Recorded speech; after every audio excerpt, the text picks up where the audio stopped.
Okay, so this is, I call this play it through to the end because I think that's something that's such an important skill to develop.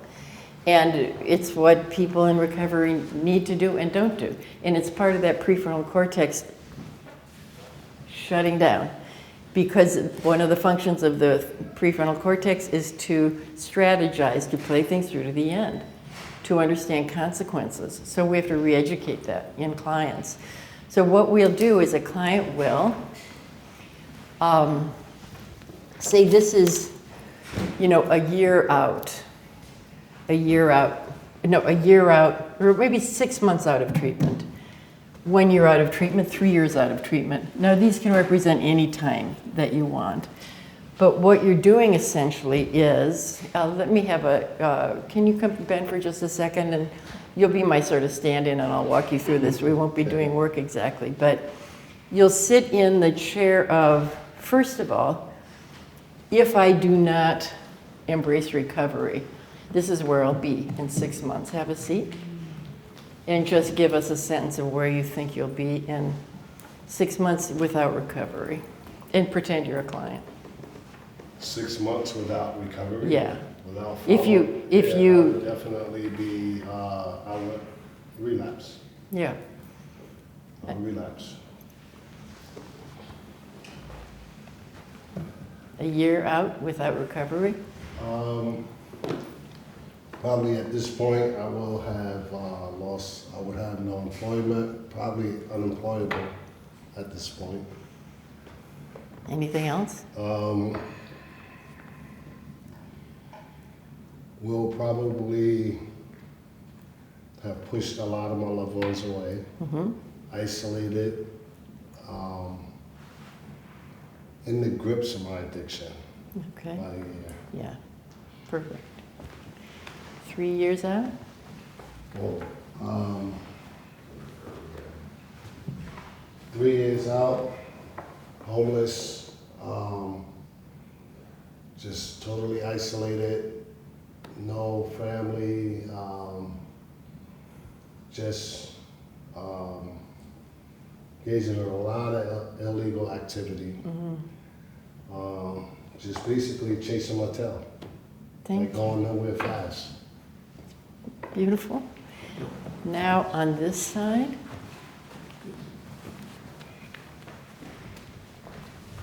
This is if you embrace recovery, 6 months out.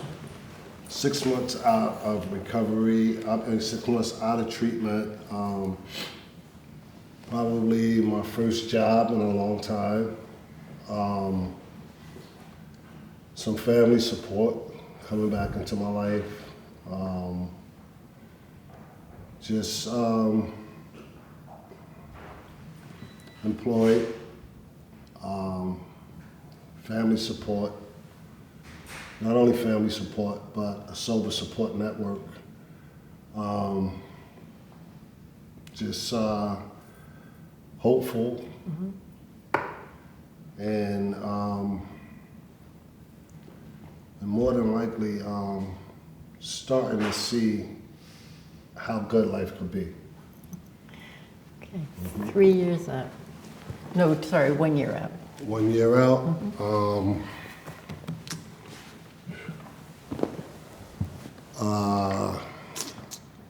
A solid sober support network. How long am I out? A year? A year. Still, I'm employed. Still not really secure in my employment. Still working a program.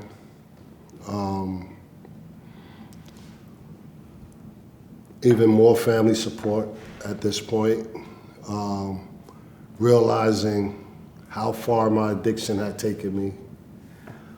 How much, regaining some things to actually help me identify how much I really lost, and not so much as like monetary things, but real life things. Like I said, getting some family back and realizing I had threw all of that, away. A year out. And just really seeing the benefits of being clean and sober. Yeah. In 3 years. 3 years out, really secure in my position with my employment, coming to really love me and having real empathy for those around me, focusing more on just doing the next right thing to kind of even the scales for all the wrong things I've done and prior to going to treatment. How many years out left? 3. Oh, 3 years out. Still hoping. My dreams are starting to come back to me, wanting to get into the field that I wanted to do right out of recovery, and working towards that, towards getting back into the field. Well, not at 3 years. 3 years into sobriety, I still have hopes of one day getting into the field, but not actually working towards it. Again, feeling real secure in my employment, real secure with my family, gaining some trust back, and just feeling hopeful that it's just going to continue to get better as long as I continue doing what I've been doing for the last 3 years. Okay, step out. Is there anything you want to say to yourself in this chair or any chair? Just keep going, keep striving. Keep focused on what you really want to do, but appreciate what you have until you get what you want. And just continue to live life one day at a time on life terms. Right? Beautiful, thank you. What you can add to that, if you want to, is Ben could have doubled for himself in any of those chairs, and I would have just said, would you like to double for yourself, right? Or I could have encouraged doubling. Or what can happen in something like this too is sometimes the group will double. And when you invite the group to double, the advantage is that it involves more people. Groups love doubling. So what you need to do with the group is say, ask permission, and then say, was that right? And sometimes if you get the doubling wrong, the person who's being doubled for will just go, no, that wasn't right. So you'll say, make it right for you. Or no, change it. What would you say for yourself? So that's how you handle if people don't double well. Because sometimes what people do is they're shy in the protagonist role, and then in the double role, they'll rev up a whole bunch, right? Or they'll do their own drama behind somebody that they're scared to do in the protagonist role. So you have to watch out for that. But if your group knows each other well enough, and if they're comfortable, it can be really fun. They love doubling for each other. Teenagers love that kind of thing too. And it keeps people engaged because then they want to keep watching so that they can jump in. And you don't want to double. This is how you don't want to double, inviting people up. You don't want somebody to be tentative and be going, like acting like they're not going to interrupt anybody if they move slowly and quietly. Meanwhile, the whole group is watching the person who's going like this. And Ben will get thrown off of he was right on track the whole time you saw him. 3 months, 1 year, it was so detailed. You were really in there. So you don't want to take that away, but don't let the doubling take that away from Ben. If somebody's that tuned in, make sure that somebody's doubling in service of the protagonist, not to interrupt the protagonist. And the other thing you can do is what Ben did. Talk to yourself in that chair or any chair. And then you can reverse roles too. You can make that a small role play. So you can see how easy, and if you use it just the way I used it, you see how beneficial it is. And how did it feel to do that, Ben? Now, I wouldn't ask you this if you were in group, because you would have done it and I'd let it sink in. But how did it feel to you to do that? It feels like the reality of where I would have been had I not, hit the ground running after treatment. And I feel like it was a good way to look at, where my life is in opposed to where it could have been. Mm-hmm. So yeah, it felt good because I'm actually on this side, the ending. Yeah, so if you're somebody who's far along in recovery the way you are, it's a great way to consolidate your gains, to own them and integrate consolidated gains. If you're somebody who's just leaving treatment, it's a great reality picture, and Yes. somebody can carry it out with them, right? I agree. And if they need a little help from the group on knowing where they might be, they'll get help from the group, Mm-hmm. So it's a really useful thing. Now, you had a question? I just want to make sure I'm following correctly with the term doubling. When you're saying, will you double for them? It's like you're kind of standing behind them and being them, right? And like sharing Yes. maybe something that you thought of that they might be feeling that they're not saying. Exactly. Okay. Yeah, you're bringing the threshold to the client, to the protagonist, to the threshold of their own awareness. And once they come to their own awareness, you get out of dodge, right?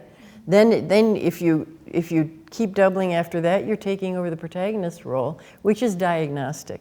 If somebody can only come forward in the double role, they need to come forward eventually in their own role. So if you're feeling maybe someone's stuck in the exercise, you might say, hey, do you want to double for them? And tell me if that fits, if that's correct. Yeah, I usually start out doubling myself for them because I'm there already, and you don't want to pull, what I was trying to do with that slow walk, the protagonist is time traveling.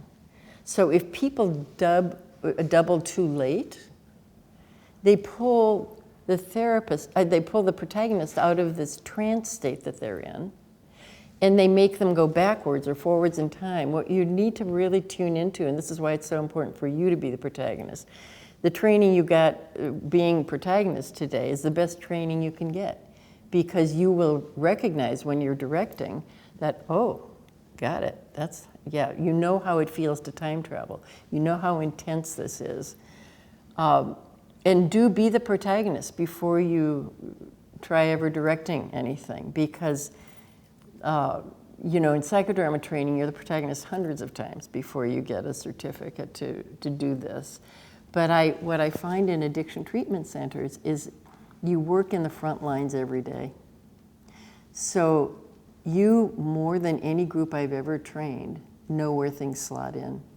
You'll get this training and you'll go, it would work here, it'll help here, I remember that, I love working in the addictions field, and I love training in the addictions field, because you will use it where you understand when groups are dead, when groups aren't engaged, and you want solutions. And what I created is a bunch of solutions, because I've been in your chairs.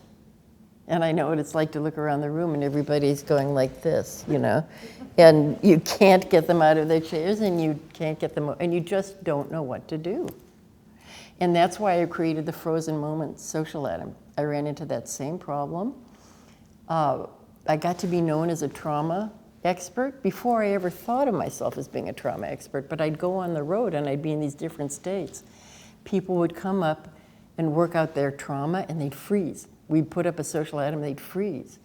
And after a year of it, I thought, first of all, I just thought, what am I doing wrong? What am I this? I came up with a million bad solutions. And then eventually I was in Las Vegas, and I thought I was just desperate that somebody wasn't going to do, they'd done one like that. Then I said, well, just think of a moment when you froze, and I saw 200 heads go. And the problem never happened again.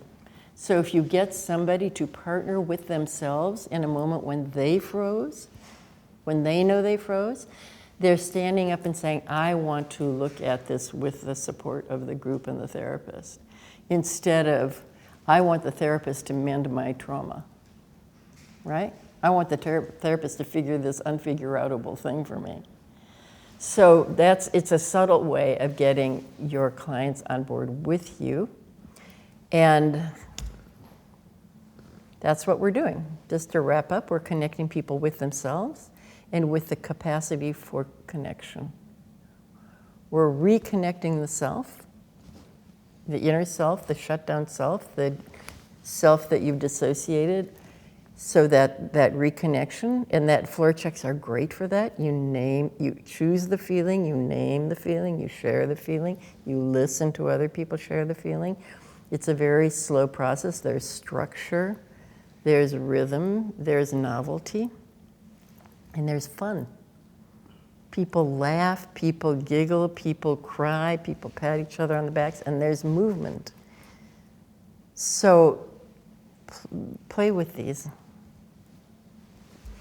I'm going to say I really appreciated the doubling for yourself, how you teach them how to do that, because I feel like that's something they can use when they're out of here. It's like a technique for them. I think of it as like the mini unblend that we sometimes do in other models, like this idea of having awareness, which gives them this like self capital S energy, so they can actually see what's happening. And that if we can teach them that, rather than doubling for them, and I get it's sometimes needed, but yeah. And that's the safest way to double. Stand behind your own chair and double for yourself. Yeah. That's the way to double. And then you add the building in the capacity to reverse roles, and you've got the potential for intimacy. Because if you cannot reverse roles with another person, you can't move through intimacy. You've got to be able to mentate on their behalf, you know? That's right. Thank you so much, Tina. Thank you so much. That's a beautiful ending.